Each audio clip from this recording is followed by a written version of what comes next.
A lot of the relationships I've been in left a really bad taste in my mouth. Hey. I always had to hide and I was never able to be myself. And I was not in a rush to get back into a relationship. Someone falls in love with me.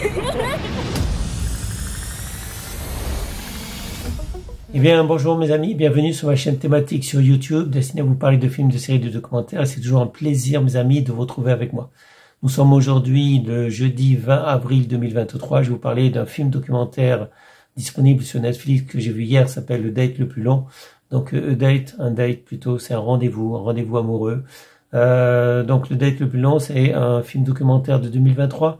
La durée, c'est 1h15, c'est pour les plus de 10 ans. Le genre, c'est film documentaire, télé-réalité, romance et mariage, disponible sur Netflix. Donc, moi, j'ai vu ça hier. Maintenant, voici l'histoire. Après leur rencontre sur l'appli, Kanye et Matt étaient loin de s'imaginer qu'une pandémie allait bouleverser à ce point leurs vacances improvisées au Costa Rica. Donc, je valide, mes amis, c'est amusant. Donc, Matt, le jeune homme, rencontre cette jeune fille d'origine vietnamienne qui ils vivent tous les deux à New York.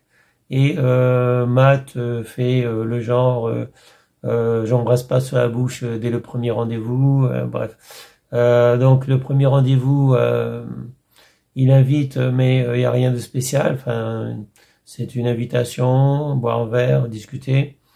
Deuxième rendez-vous, tout ça. Kanye, la jeune fille, s'attend à quelque chose de la part de Matt, mais il se passe rien. Et au troisième date, il invite en fait à passer le week-end au Costa Rica, carrément. Donc il dit, j'ai réservé 2 billets d'avion, on va partir au Costa Rica. Et elle connaît pas bien Matt, parce que bon, c'est son troisième date, c'est la troisième fois qu'ils se voient. Et la jeune Kanye, donc asiatique, américano-asiatique, ne connaît pas Matt, mais elle dit oui. Ses amis ont un peu peur qu'elle s'embarque avec un étranger comme ça dans un autre pays. Mais Matt n'a pas l'air méchant. Il a une particularité, Matt, c'est que il se prend pour un YouTuber. Enfin, il est un YouTuber, c'est-à-dire qu'il se filme. Matt, le réel, en fait, il filme tous les jours, en fait, sa vraie vie. Il met sa vraie vie, donc sa vie, tous les événements qui se passent dans sa vie, il les met sur les réseaux sociaux, sur YouTube. Il poste des vidéos. Ça dérange un peu Kanye, ça dérange un peu la jeune femme qui n'aime pas qu'on la filme, qui n'aime pas qu'on dise tout, qu'on montre tout sur les réseaux sociaux. Matt s'en fiche. Donc donc ce week-end, enfin ça devait être un week-end, ça devait être un petit week-end pour apprendre à se connaître, donc au Costa Rica.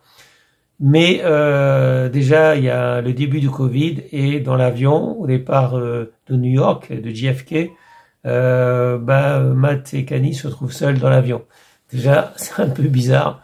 Ils ont l'avion pour eux tout seuls parce que les gens n'ont pas osé partir, quitter les États-Unis, partir au Costa Rica, en Amérique du Sud, alors qu'il y a le début de la pandémie. Bon, de toute façon, Kanye et Matt vont bien s'apercevoir au Costa Rica que on a annulé leur vol de retour et le petit week-end qui devait se passer pour apprendre à se connaître va se transformer en semaines et mois. Mais je peux pas en dire plus. En fait, ils vont être bloqués. Ce sera le rendez-vous le plus long de l'histoire. Voilà, je pense de l'histoire entière. Donc un rendez-vous, c'est un date. Voilà. Et ça va être le date le plus long. Donc le troisième date entre Kanye et Matt, entre deux jeunes gens qui ne se connaissent pas vraiment. Eh bien, ils vont apprendre à se connaître, à tomber amoureux, pourquoi pas.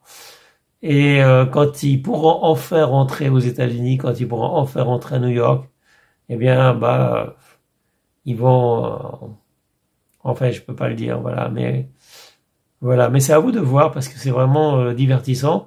Donc, non seulement ils sont devenus célèbres à un moment donné, donc grâce à une vidéo, parce qu'au départ, Matt qui fait des vidéos sur YouTube, il n'est pas vraiment célèbre. Mais avec Kanye, Kanye, la jeune femme, qui va accepter d'être filmée, eh bien, ça va booster en fait l'audience de ces vidéos. Ça sera plus désormais Matt le réel, Matt le tout seul, le célibataire endurci. Kanye, elle aussi, c'est une célibataire endurcie. Elle a été déçue par ses anciens dates, par ses anciens ex amoureux donc. Et donc tous les deux ont une carapace de célibataire. eh bien, lors des vacances au Costa Rica, cette carapace va s'effacer. Après, bon, ça m'embête de vous dévoiler la suite. Mais bon, voilà, donc au départ, c'était pas un couple. Et quand Kanye et Matt vont commencer à former un couple, eh bien, l'audience de la chaîne vidéo de Matt va exploser. Ils vont avoir des interviews de la presse, des médias, tout ça.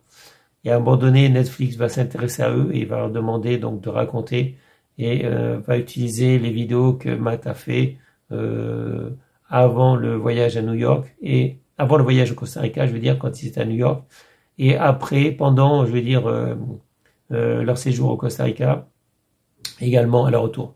Donc Netflix aura la bonne idée donc de faire de ce rendez-vous le plus long, de ce date le plus long, un film documentaire en disant évidemment les vidéos de Matt plus des interviews. Donc franchement, je me suis amusé. Ça se laisse voir, ça dure qu'1h15. Donc franchement, si vous croyez pas encore à l'amour, allez-y, regardez le date le plus long, voilà, et vous verrez que tout est possible. Bon, ça sera tout pour aujourd'hui. Je vous souhaite à tous une bonne journée. Restez en sécurité, portez-vous bien. Et je vous dis à bientôt pour une prochaine vidéo. Salut mes amis. Ciao, ciao. Bye bye.